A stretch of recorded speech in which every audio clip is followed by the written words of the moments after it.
The Radio Memories Network is brought to you in part by Liberated Syndication, podcast publishing made easy, libsyn.com. That's LIBSYN.com.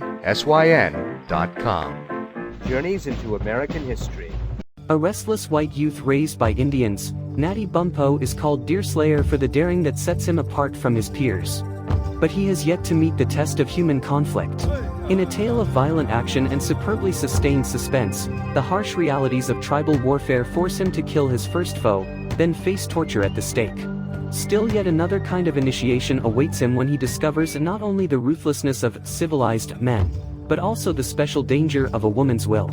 His reckless spirit transformed into mature courage and moral certainty, the Deerslayer emerges to face life with nobility as pure and proud as the wilderness whose fierce beauty and freedom have claimed his heart.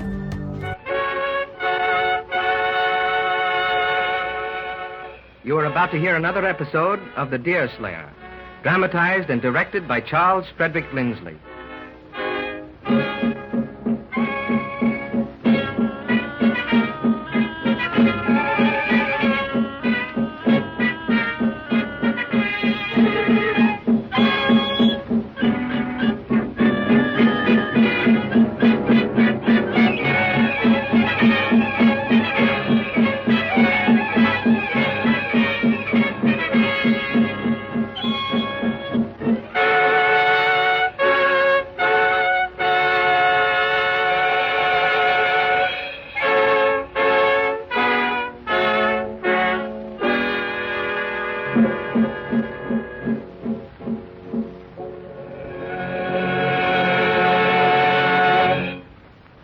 Hetty Hutter's mission to the Iroquois camp seems to have failed in its purpose to free her father and Hurry Harry. She reads from her Bible to Rivenoak, the chief, but he is unimpressed. When the girl asks what he intends to do with his captives, he replies sullenly that they must die at sunset. And he also tells her that the Indians have built a raft and intend to attack and burn Muskrat Castle, where Deerslayer, Chingachgook, and Judith are holding a council of war.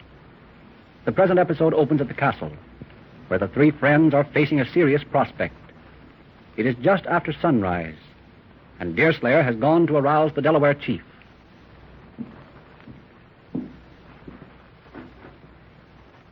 I've brought you some white man's clothes, Chief. Here, put them on. No need, Deerslayer. Iroquois not know Chingachgook on lake. But you can't remain concealed for long. It's against all prudence to be seen in your war dress and paint. Wash off all them fiery streaks from your cheeks, and put these garments on, and this hat. White man's clothes no good for Delaware chief. Listen, Chingachgook. If the Mingos know you are here, Wattawa will be in more danger. It's best to make the varmints on shore think that two white men are in the castle. I change. Judith has some breakfast ready for us in the main cabin.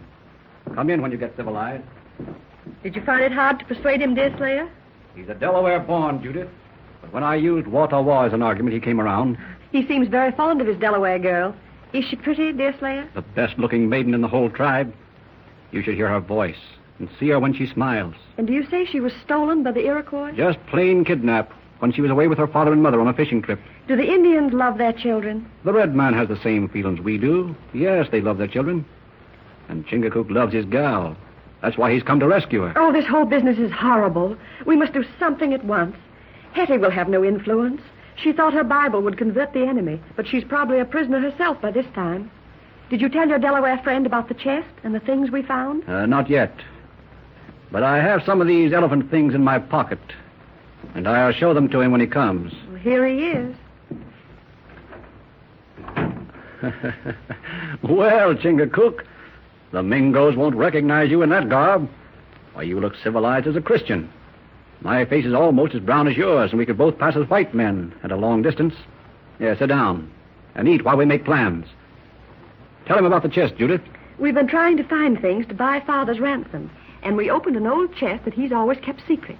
We found some wonderful clothes embroidered with gold and lace, some handsome dresses, a pair of silver pistols, and some ivory elephants. I have some of them here, Chief. Take a look. I call them idols. Look at his eyes, Judith. Did you ever see Indian greed before? I told you. Good. White animals buy whole tribe of Iroquois. Deerslayer, I hear steps on the platform outside. Someone is coming. Keep back. Let me see through the chink here. It's a Mingo, Judith. I do believe the varmints have come off on a raft. Give me my rifle and keep in the corner. Chingachgook, go in the next room. You mustn't be seen yet. It is an Indian, but Hetty's with him. Judy, dear Slayer, don't be afraid. We're alone. We have no arms. We've a message from the Iroquois. Open the door, Judith, while I keep the savage covered. Don't fire, dear Slayer. He's not armed, I tell you. Come in, Indian, and sit down. Hetty, are you safe? Tell us, did you go to the enemy camp? Did you see Father? What did the chief say? Yes, I saw Father. I did not stay with him long, though. I went at once to the Chief Rivenoak. I read him texts from my Bible. What did he say? At first he said Father and Hurry were to be killed at sunset. Then he came later and said he was wrong, that what I had read from the good book was right. Then he put me on a raft and sent me with the Indian to the castle. Didn't I tell you, Judy, about the power of the Bible? If it were true, it would be a miracle. Let me talk a little with Hetty. Was this raft made after you reached the Indian camp, gal? Or was it ready-made? The raft was ready-made and in the water. Could that have been a miracle? Yes, an Indian miracle. You found the raft ready-made and waiting for its cargo, huh? It was as you say. The raft had been built. They put me on it and told this young man to row me off here. And the woods is full of the vagabonds waiting to know what's to be the upshot of the miracle. No, I comprehend the affair now. But let me keep my eyes on this young bloodsucker, or he'll borrow a canoe without asking. I see he has his eye on them elephants. He's been too busy studying them to notice much else since arriving here.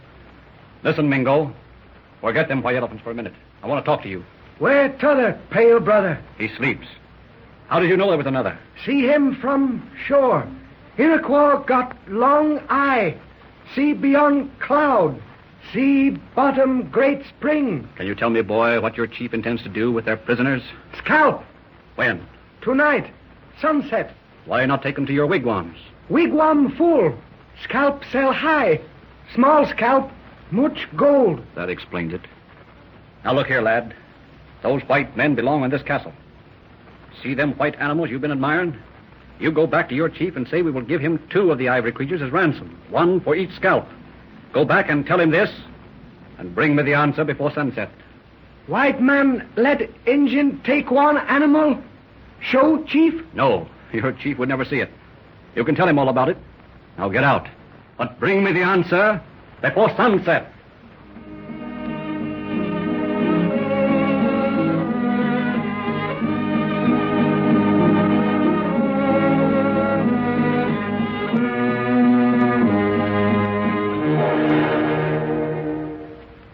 Do you think the Iroquois chief will come out to bargain with you, dear Slayer? No doubt of it. Did you see that young Indian's eyes glitter as he looked at those ivory elephants? The tale he'll tell to old Rivenoak will bring him out all right. You've been watching the shore now for a long time. Do you see any sign of their leaving? Not yet, but I expect to any time now. Hetty, Chingachgook here is very anxious to get some information from you. He's not much of a talker, but I'm going out onto the platform with this spyglass and leave him alone with you. Tell him about his sweetheart. I'll call when the Redskins put out from the shore. Your name is Chingachgook? Chingachgook. You are the great serpent of the Delawares? Chingachgook. That's a great serpent. Deerslayer tongue. Chingachgook. That's what Hist called it. Hist? You mean Watawa? Watawa or Histo-Hist. I think Hist is prettier than Wah, so I call her Hist. Wa very sweet in Delaware ears. She sing like bird. You hear her sing? I did. What she sing most? How she look? Often she laugh? She sang, Chingachgook, oftener than anything else. You have a message from her, Delaware. I'll tell it to you. I hope these logs haven't ears. Hist told me to say this. You mustn't trust the Iroquois. Then she says, there is a large, bright star that comes over the hill about an hour after dark. And just as that star comes in sight, she will be on the point where I landed last night. And you must come for her in a canoe. Good. Chingachgook understand. And now let me tell you something for myself.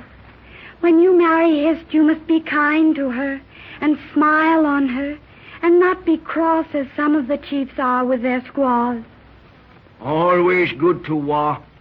Too tender to twist hard, else she break. Go to Deerslayer now. Shh. Deerslayer, come. The Iroquois have put off from the shore, Chief.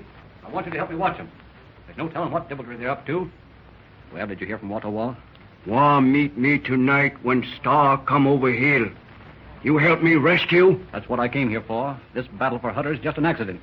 Maybe I go myself. Give me strange beast. Me take canoe. Deerslayer, the Iroquois are getting close. All right, gal. I don't like your plan, Delaware. Canoe you shan't have. Why put your forces in the enemy's hands before the battle's fought? But we'll talk more about this later. Let's tend to the business in hand. Come out and tell me what you think of the raft. I've been trying to see, Deerslayer, if they have any firearms. Well, I couldn't find any, but they might have some hidden in the hemlock brush they've laid across the logs. Anyway, there are only 2 of the enemy. They can't hurt us. Don't you think they should stop now? We can talk from here. Yes, you're right. All right, Mingos. Stop where you are. Are you chiefs?